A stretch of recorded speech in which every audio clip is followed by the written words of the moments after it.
ایک چھوٹی سی سٹوری ہے، کوئی 1 منٹ 1.5 کی ہے، وہ میں آپ کو بتاؤں جس نے مجھے بہت امپریس کیا، بہت زیادہ اس نے میرے اوپر اس کا اثر رہا، جو میں چاہتا ہوں آپ تک پہنچے۔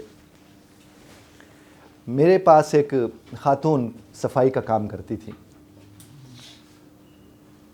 تو میں ایک دن ایک بہت بڑی مل ہے وہاں کی، فیصل آباد کی، ان کے سب سے بڑے بڑے جو افسران تھے ان کو ٹریننگ کرا کے واپس آیا، تو میں بیٹھا فیڈ بیک پڑھ رہا ہوں اپنے آفس میں اور رب کائنات کا شکر ادا کر رہا ہوں کہ اس نے اتنی عزت نوازی۔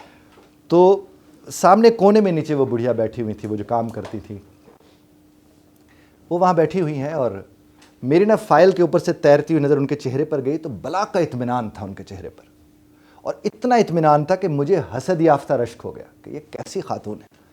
میں نے کہا اماں کیسی ہو؟ کہنے لگی بہت اچھی ہوں۔ میں نے کہا تم یہ اطمینان اتنا کہاں سے لائیں؟ کہنے لگی کچھ نہیں باؤ، بس میں رات کو ذرا جلدی سو جاتی ہوں اور سویرے سویرے نا جلدی جلدی اٹھ کے اپنے رب سے ملتی ہوں، اس وقت رش کم ہوتا ہے۔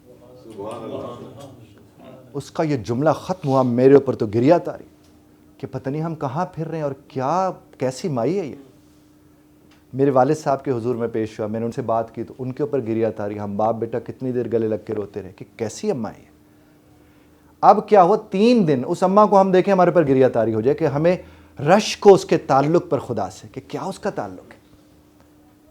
اب اس کے بعد کیا ہوا کہ تیسرے دن میں نے اسے کہا کہ میں نے کہا اماں، میں اپنی چلاکی مار رہا ہوں اس سے، میں نے کہا اماں تم اللہ والی ہو، تم نا میرے ادارے آفس ادھر ادھر نا کونے ذرا صحیح اچھی طرح سے صاف کر لیا کرو، کیونکہ وہاں میری نظر تو نہیں جاتی لیکن تمہارے خدا کی، میں نے اسے بولا کہ تمہارے خدا کی تو جاتی ہے۔ کہنے لگی ادھر آؤ۔ اب وہ آگے آگے، میں اس کے پیچھے پیچھے، وہ مجھے واش روم میں لے گئی اور مجھے کہتی ہے بیسن کو نیچے سے دیکھو۔ میں نے جس گھڑی بیسن کو نیچے سے دیکھا تو وہ چکا چک چمک رہا تھا، اور میں شرم سے اس یہاں کے ہوا سربا غریبا اس کے سامنے سر جھکائے کھڑا ہوں جیسے کوئی گناہگار ہو۔